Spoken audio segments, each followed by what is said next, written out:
Здравствуйте, смотрите в сегодняшнем выпуске. Гурбангулы Бердымухамедов выйдет в трудовой отпуск с 1 ноября. На 79-й сессии Генассамблеи ООН принята очередная инициатива Туркменистана.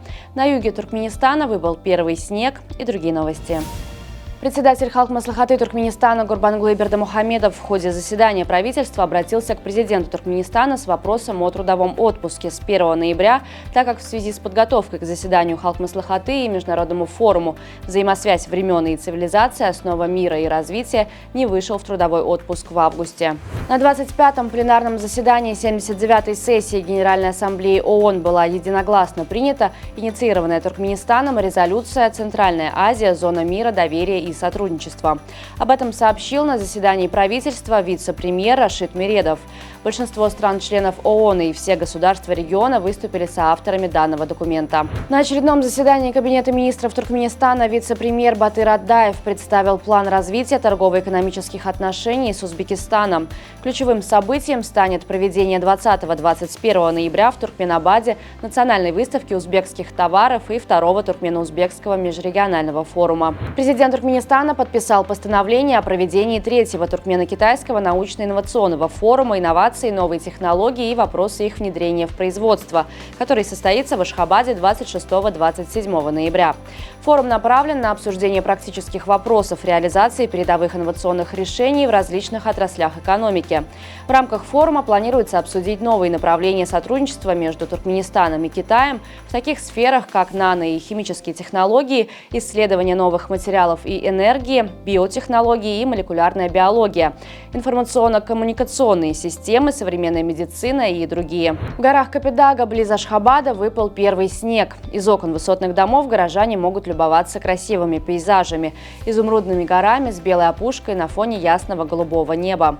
С 23 октября, согласно туркменскому календарю, начинается Акраб, который продлится до 22 ноября.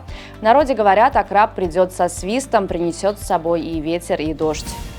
Невероятная история произошла с 55-летним американцем Джо Кейси, который оказался на грани жизни и смерти после, казалось бы, обычного укуса комара. Пострадавший провел 3 недели в коме и полностью утратил способность ходить и разговаривать после пробуждения.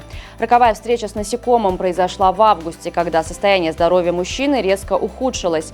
Как выяснилось позже, комар оказался носителем сразу 3 опасных заболеваний – восточного энцефалита лошадей, лихорадки западного Нила и энцефалита Сент-Луиса. Тройное заражение нанесло серьезный удар по иммунной системе Кейси.